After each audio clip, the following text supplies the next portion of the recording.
Welcome to Town Hall. That's pretty good. Pretty good. All right. If you pay attention, you just don't know what else is coming. Something we've never done before. How many of you have played an instrument in a band or in a philharmonic? Raise your hand. Wow. Okay. Now, how many of you have children who play an instrument? That's 4 more. Yeah, that's more. How many of you have grandchildren who play?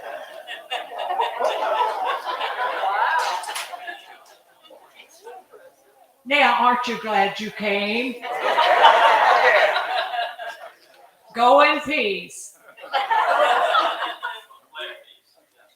No, we've got some people that are older today than they were yesterday. There's also a few of us. Did you get that? Yes. Us that will celebrate tomorrow. Now let's see how far I can get in pronouncing all of these names. Jean Furuta, Keiko Hamagawa, Martha Beyer,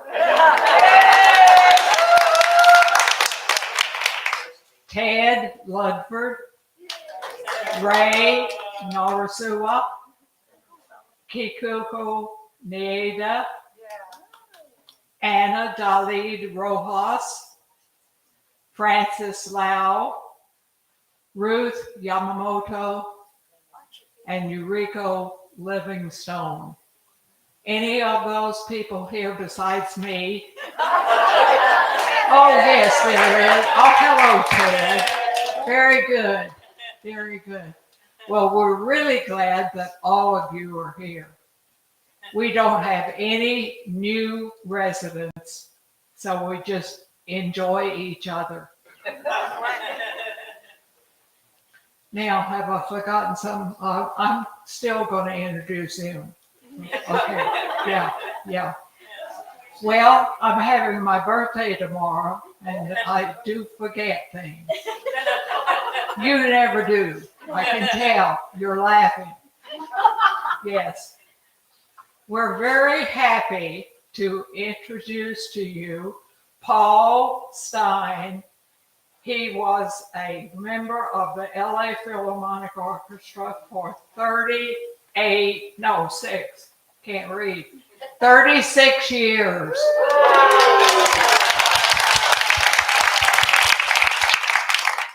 We're also glad that Sarah is with us. She is currently playing in the Philharmonic and has been doing that it didn't say how long. 20 years. 20 years. Very good, Sarah. I'm paying attention. Now, Paul is going to be playing the violin. I have a granddaughter that plays the violin. And Sarah plays the flute and the piccolo. How many of you know what a piccolo is? Okay. Yes, that's the little guy that had to play when we were fighting the British. Remember? There were 3 of them. One played a horn, one played the drum, and one played the piccolo. So enjoy, be nice, no talking during the music. Okay? Thank you. Thank you so much. Thank you for that nice introduction. And I didn't know you were going to be such a serious group. No laughter allowed. So I'm going to have to throw away my old speech. No, actually, it's a great pleasure to have Sarah Jackson playing with me. She was one of the people that lived in my neighborhood. I'm talking about my orchestra neighborhood. I was in the second violins, and I was right near the flutes. And Sarah was such a nice person. I think I probably introduced myself to her the first day. To this day, there are still some percussionists in that orchestra I've never met. Every section is very different. But Sarah was always so nice, and I'm so glad that I wasn't sitting near the trumpet section. That's for sure. I just wanted to let you know one more thing about Sarah. Before she came to the Los Angeles Philharmonic, she had joined the Vancouver Symphony in British Columbia in 1993, and then she moved on to assume the position of assistant principal flute and piccolo with that orchestra. And then I know how much she's enjoyed playing in the orchestra, as I have. How many of you have been to Disney Hall? Oh, that's wonderful. So happy to hear that. So we are going to start with a piece by Telemann, and Sarah's going to tell you a little bit about it. It is such a pleasure to see all of you and to play for all of you. This is going to be a fun time. So the first piece we're playing, it's a sonata, which for some of you, you may know what a sonata is. Some of you may not. It means typically it's a piece with different movements. It's got a fast movement, a slow movement, and a fast movement. These are called canonic sonatas. That sounds very standoffish and weird, but it's nothing more than a canon. Row, row, row your boat. Row, row, row your boat. Row, row. Yeah, that's a canon. That's a canon. So it's very interesting that the music we're playing, we have the exact same part. I don't know how Telemann does this. It's brilliant. So I start playing. When I get to a certain spot, Paul starts at the beginning and plays exactly what I play, and we keep playing along until the very end. And it works. I don't know how Telemann does it, but it works. They are absolutely fascinating and wonderful. So this is by Telemann.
Makes it work.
The next piece I'd like to play is an arrangement of the beautiful Danny Boy. And the arrangement is by Fritz Kreisler, who was one of the most beloved violinists of the 20th century. What Heifetz did with his magic fingers, Kreisler did with his heart. Every sound you heard came from not only a great heart, but also a deep intellect. And you can hear him play on YouTube. Even though he passed away in 1975, all of his recordings are available, and it's just really gorgeous. But given that, he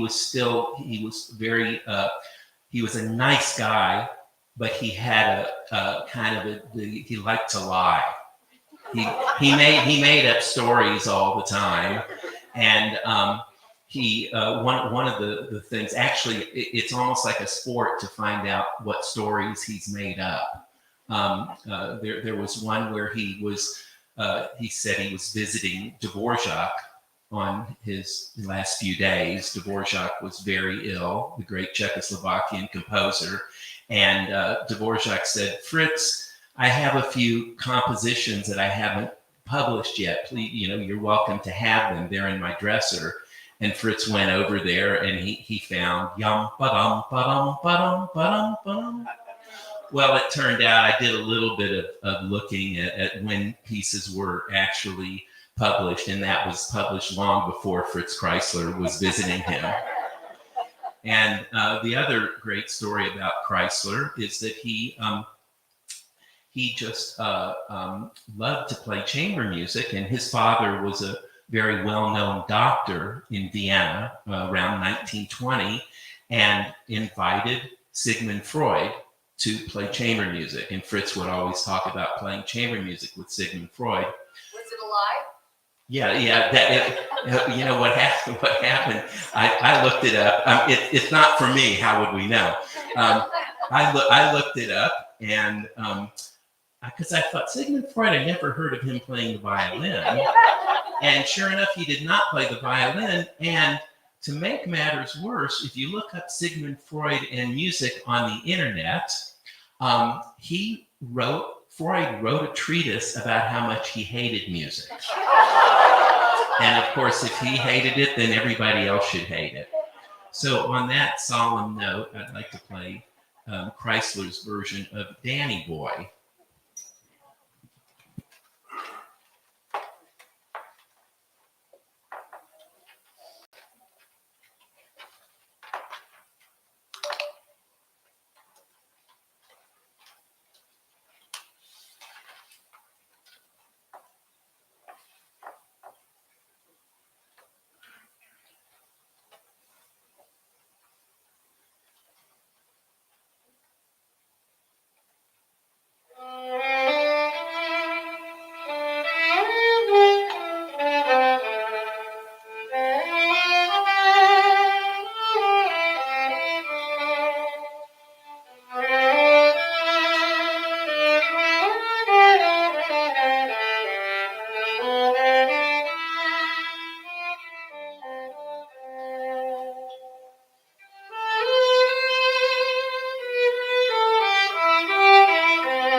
again. This is by Dave Rubinoff. It's called Fiddlin' the Fiddle. And some people ask if what's the difference between a violin and a fiddle. Well, the fiddle is dirty, is usually much dirtier. That's about it. And also instead of strings, which is on a violin, you have strings, which is on a fiddle. And finally, somebody asked me, have I ever played in a bar? Because sometimes I play country western music. And I always say to them, does it look like I played in a bar? So the answer is no.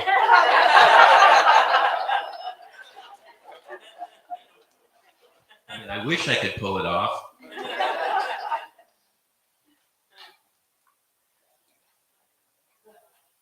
This is marked Tempo di Foxtrot, but I play it much faster because there's a wonderful recording with the violinist who's also a conductor. He plays the piece himself and he plays it super fast. So I'm up to the challenge.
The next piece we're going to play is the Magic Flute.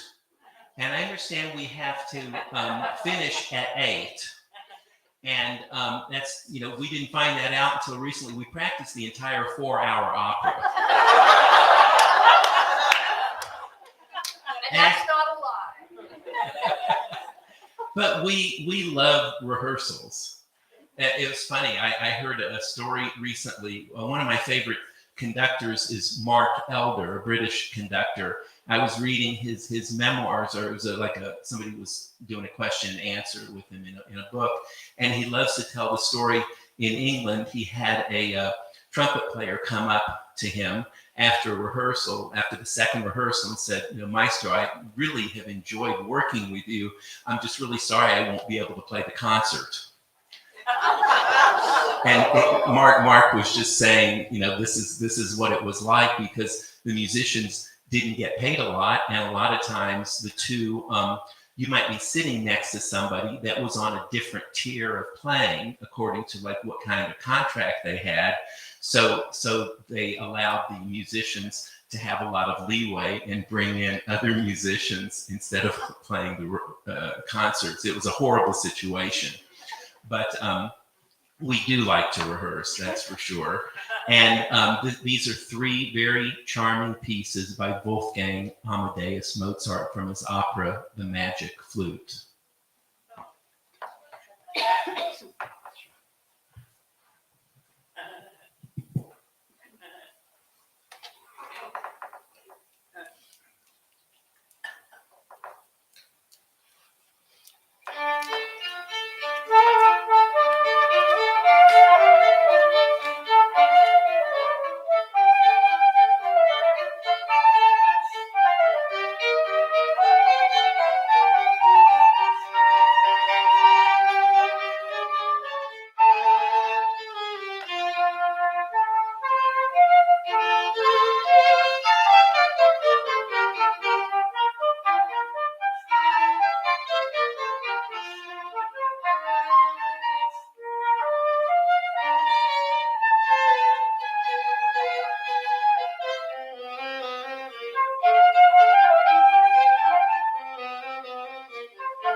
this is a magic piccolo.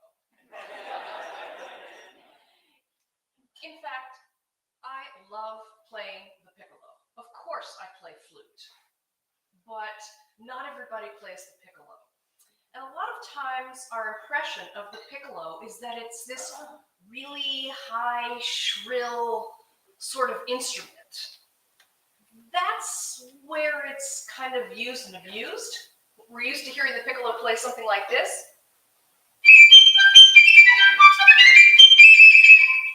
That's how we're used to hearing the piccolo. But in fact, the piccolo is such a beautiful instrument. It's woody, it's earthy, it's round, it's rich. So I absolutely adore playing the piccolo and showing how it can be different from that. I'm going to play two. They're actually very short pieces. They're written by David Loeb, and he did a lot of research into Asian instruments and writing Asian styles of music. The first piece I'm going to play is in the Tibetan style, and the second piece I'm going to play is from China. Now, these may sound like familiar tunes, but they are original to him. He's just done so much research that it sounds like, of course, these pieces must be 3,000 years old, but they're not.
you all can say you're in love with the piccolo too. Beautiful.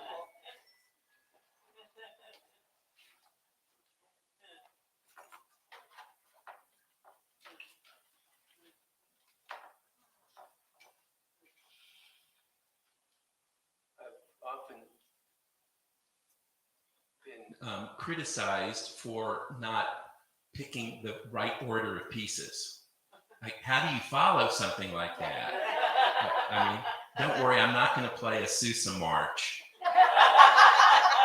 but I am going to play some gypsy music. They're all gypsy pieces are called chardas, and they all sound alike. No, they don't all sound alike. But this is by an Italian composer named Monti.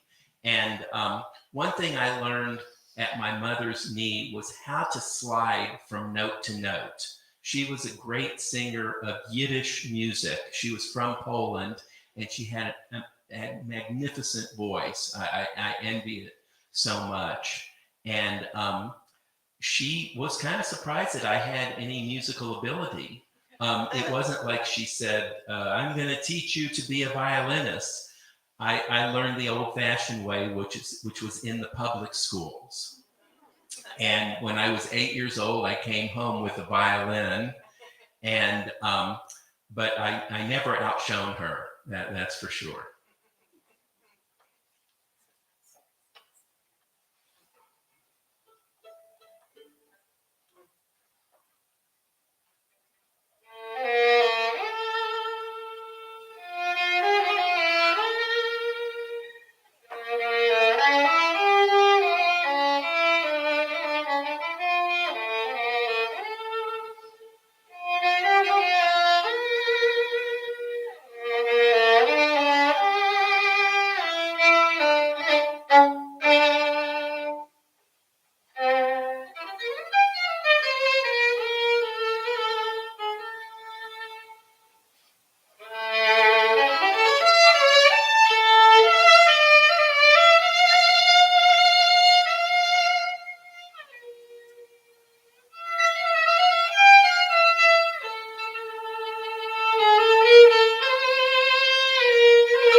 While Paul is putting all of that back together, tucking himself back in, let's talk a little bit about the flute and the piccolo.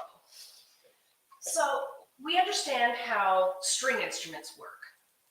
We drag the bow across the string and it makes it vibrate. Well, how on earth do you play this instrument?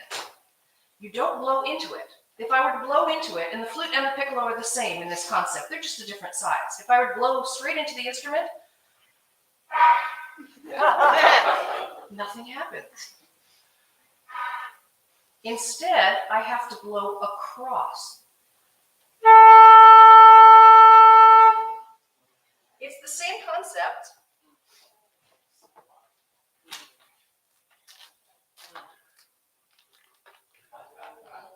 As blowing across a bottle.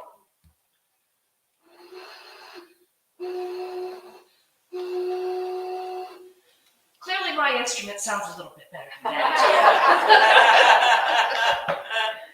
So what happens is you're splitting the airstream. Now we come to be very into physics, and I won't get too much into the physics, but we're splitting the airstream. So part of the air goes into the instrument and part of the air goes out of the instrument. So in that respect, the flute is very inefficient with air. It takes a tremendous amount of air to play the flute because not all the air is being used. When you play a clarinet, you blow into the instrument, all the air goes into the instrument. You play a trumpet, you blow into the instrument, all the air goes into the instrument. You play a flute, a third to a half of the air goes into the instrument.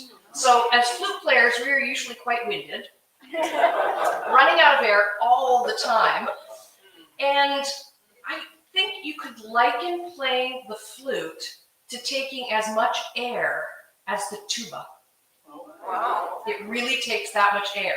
That's one of the things we work on as flute players is taking huge breaths. I teach that in my lessons, how to breathe.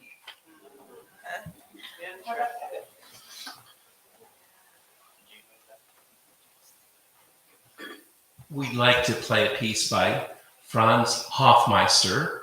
He was not as famous as Beethoven or Mozart, but they adored him because he happened to be a very fine publisher and he championed their works. He was also a very good conductor and, as you'll hear tonight, a very fine composer.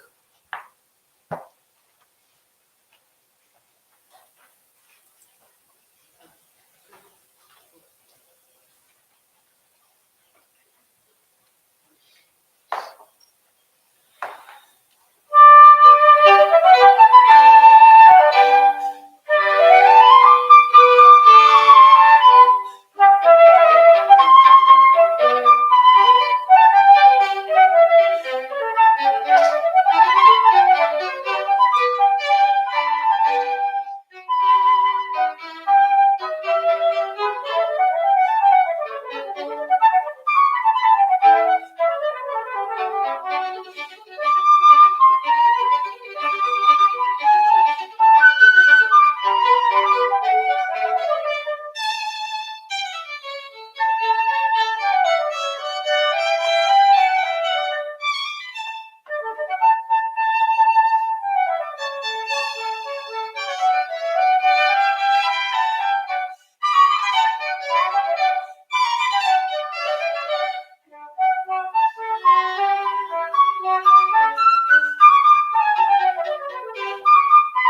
The last piece I'm going to play for you, it's 4 movements long though, so it's somewhat lengthy.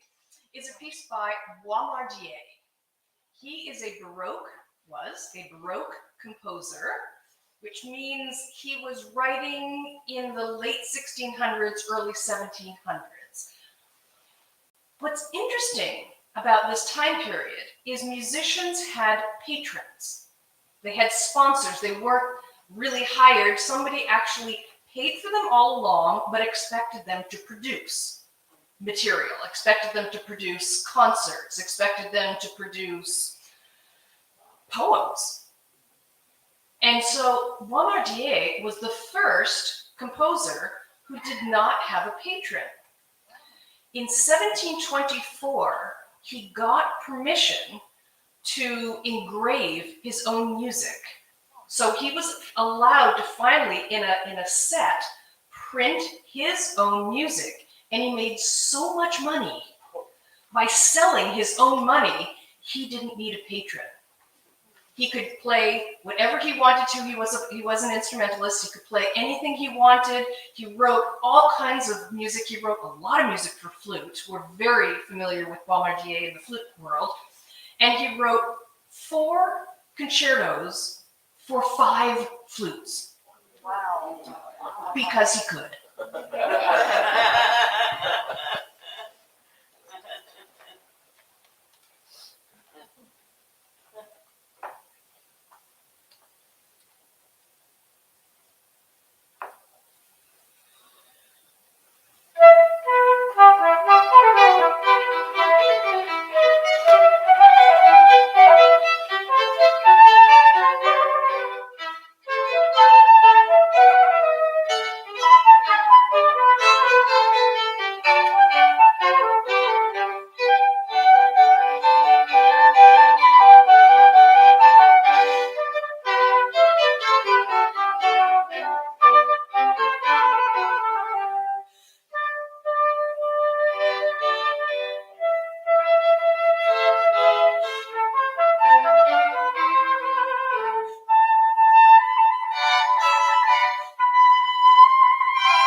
you so much for being such a nice and friendly group of people. And thank you, Hilda, for inviting us. And we look forward to coming again and seeing you.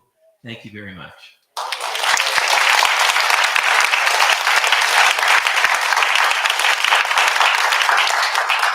Thank you all for coming, and And have a good evening, and we'll see you next time. Good night. Now, we have to thank Sean back there from the sound, and for Joe for broadcasting it, our closed circuit. Thank you very much.